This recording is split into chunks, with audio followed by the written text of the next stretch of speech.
आज Doubtnut app download करें। Doubtnut पर अपने सभी गणित, रसायन विज्ञान, भौतिक विज्ञान और जीव विज्ञान के डाउट्स का करो सफाया। बस प्रश्न की फोटो खींचो, एक ही प्रश्न को क्रॉप करो और तुरंत वीडियो सोल्यूशन पाओ। अभी डाउनलोड करें।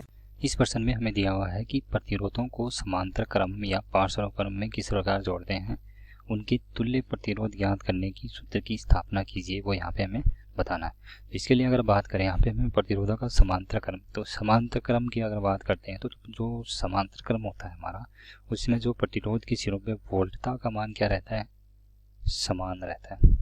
ठीक है, वोल्टता का मान समान रहता है। ठीक है, और धारा का मान क्या रहता है, भिन्न भिन्न रहता है, भिन्न भिन्न रहता है। तो अब इस तरह की अगर व्यवस्था अगर बनाते हैं प्रतिरोधों के लिए, तो हम किस प्रकार बनाएंगे वो यहाँ पे हम देखते हैं। तो इसके लिए अगर परिपथ की अगर बात करें तो हमारा परिपथ कुछ इस तरह से इसका परिपथ कहलाएगा। तो मान लेते हैं हमारे पास हमने कोई 3 प्रतिरोध ले लिया। ठीक है, और 3 प्रतिरोधों को हमने क्या है, बैटरी के विभवांतर, ये कोई बैटरी V के साथ हमें इस प्रकार जोड़ दिया कि जो बैटरी का एक धनात्मक सिरा है, जो सभी प्रतिरोधों का एक सिरा जोड़ देंगे, और दूसरा जो सिरा है प्रतिरोधों का वो बैटरी की ऋणात्मक सिरे से जोड़ देंगे। तो इसका मतलब ये ऋणात्मक सिरा है और ये क्या हो गया, धनात्मक सिरा।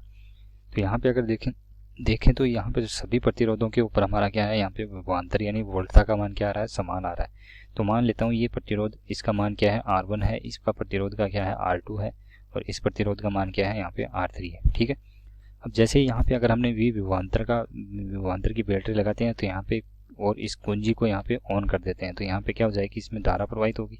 ठीक है, अब मान लेते हैं वो धारा प्रवाहित हुई है, वो क्या है, आई धारा प्रवाहित हुई है। ठीक है, जैसे यहाँ पे आई धारा प्रवाहित होगी तो यहाँ पे किरचॉफ के प्रथम नियम के अनुसार धारा का मान क्या रहेगा, दोनों में सब में क्या रहेगा, अलग अलग रहेगा, क्योंकि प्रतिरोध का मान क्या है, यहाँ पे अलग अलग है। तो यहाँ पे हमने मान लिया कि यहाँ इसमें जाने वाली धारा क्या है, I1 है, तथा इसमें जाने वाली धारा I2 है, इसमें जाने वाली धारा क्या है, I3 है। ठीक है, तो इस तरह से हम यहाँ पे समांतर क्रम संयोजन को हल करेंगे। ये 3 प्रतिरोधों के लिए पता चल जाएगा, तो उसके बाद में हम n प्रतिरोधों के लिए अपने आप यहाँ पे हल कर सकते हैं। ठीक है, तो इसके लिए अगर देखें तो यहाँ से किरचॉफ के प्रथम नियम से अगर बात करना चाहें तो इसमें जो कुल धारा है I है वो क्या होनी चाहिए, I1 प्लस I2 प्लस क्या होना चाहिए, यहाँ पे I3 के बराबर होना चाहिए। ठीक है, अब यहाँ पे अगर बात करूँ तो इसका मैंने क्या मान लिया, ये सब प्रतिरोध क्या थे, एक तरह से समांतर क्रम में जुड़े हुए थे। ठीक है, समांतर क्रम में जुड़े हुए थे, तो इसका मैंने यहाँ पे एक प्रतिरोध मान लिया जो कि तुल्य प्रतिरोध, जो कि इस तरह से मान लिया, यानी इसका सम्मिलित रूप में एक प्रतिरोध हमने मान लिया R तुल्य।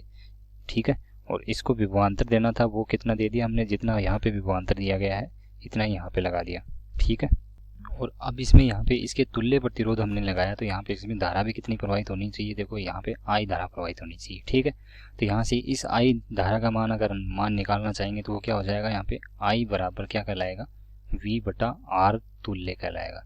ठीक है, किसके नियम से, ओम के नियम से। अब ठीक उसी प्रकार यहाँ पे अभी अगर देखिए समांतर क्रम संयोजन है, तो इसके सभी प्रतिरोधों के सिरों पे वोल्टता का मान क्या है, समान है, लेकिन धारा का मान क्या है, यहाँ पे भिन्न भिन्न। तो हमें इस समीकरण में I1, I2 और I3 का मान ही निकालना है, क्योंकि हमारे पास I का मान हमें पता चल गया। तो यहाँ से देखो I1 का मान अगर निकालूंगा तो क्या है, इस प्रतिरोध में अगर यहाँ पे I1 धारा जा रही है, प्रतिरोध क्या है इसका, R1 है, और इसके सिरों पे विभवांतर कितना है, V है। तो यहाँ पे क्या हो जाएगा, ये V बटा R1 हो जाएगा।